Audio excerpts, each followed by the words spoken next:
Have you ever met someone who made you question your own memory, your own judgment, even your own reality?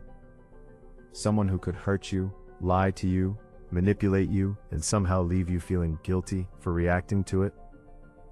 If so, you may have encountered one of the most dangerous personality types in modern society, the narcissist. And today we're exposing the playbook they don't want you to see. Because narcissists don't win through strength. They win through confusion. They don't control people with chains. They control people with emotions. The scary part? Most victims never realize what's happening until the damage is already done. They think they're dealing with a difficult person. They think they're dealing with a bad relationship. But what they're actually facing is a calculated pattern of manipulation that has been repeated thousands of times before. And once you understand the game, you'll never see these interactions the same way again. And without realizing it, you've shifted from being a person with standards to someone desperately seeking approval. Then comes one of the narcissist's most powerful weapons, gaslighting. This is where reality itself becomes a battleground. You remember something clearly. They deny it happened. You point out their behavior. They accuse you of being too sensitive. You confront them with facts. They change the subject, or twist the story. Over time, something strange begins to happen. You stop trusting your own perceptions. You start second-guessing your memory. You begin asking yourself questions you never asked before. Am I overreacting? Am I imagining things? Maybe it really is my fault. This is exactly what they want, because a person who trusts themselves is difficult to control. A person who doubts themselves becomes vulnerable to influence. But the manipulation doesn't stop there. Narcissists are masters of projection. They accuse others of the very things they're doing themselves. If they're dishonest, they'll call you dishonest. If they're manipulating, they'll accuse you of manipulation. If they're selfish, they'll label you selfish. Why does this work? Because it puts you on the defensive. Instead of examining their behavior, you're suddenly forced to defend your character. The conversation shifts. The spotlight moves away from them, and before long, you're explaining yourself while they escape accountability. It's one of the oldest tricks in the playbook, yet it remains incredibly effective. Another tactic narcissists use is called triangulation. This is where they involve a third person, either real or imaginary, to create competition and insecurity. Maybe they constantly mention an ex. Maybe they compare you to coworkers, friends, or family members. Maybe they talk about how much attention they get from other people. The goal isn't communication. The goal is control. They want you to feel replaceable. They want you to feel like you're competing for a position that should never require competition in the first place. Healthy relationships create security. Narcissistic relationships create anxiety. And anxiety makes people easier to manipulate. Here's something many people don't realize. Narcissists are often highly skilled at reading emotions.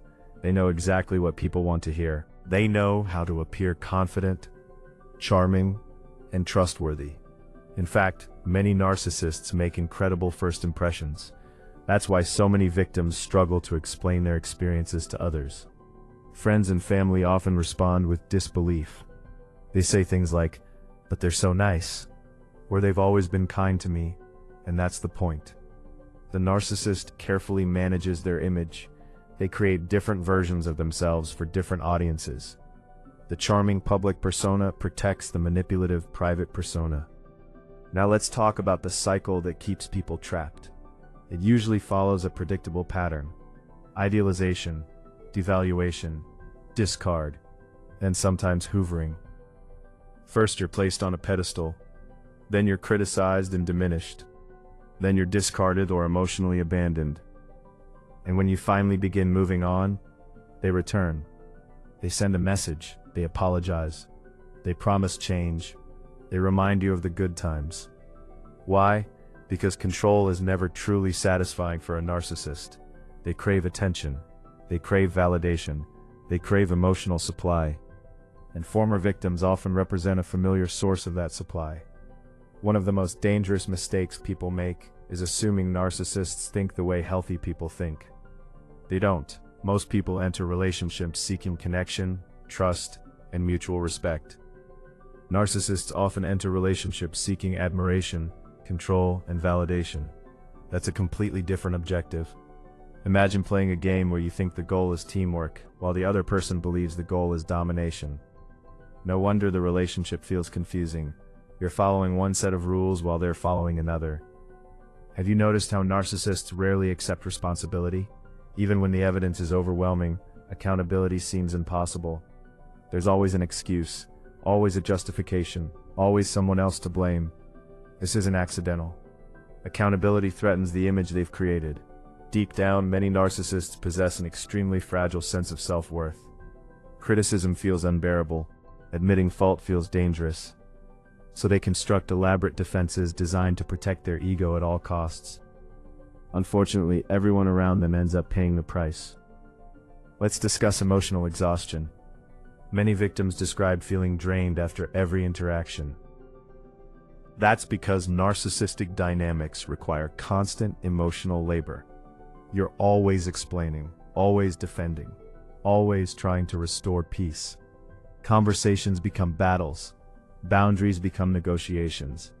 Every disagreement feels like a courtroom trial. Over time, this creates a state of chronic stress. Your energy declines, your confidence weakens, your emotional resilience begins to erode, and that's when the manipulation becomes even easier to maintain. But here's where the story changes. Because once you understand the playbook, the illusion starts to break.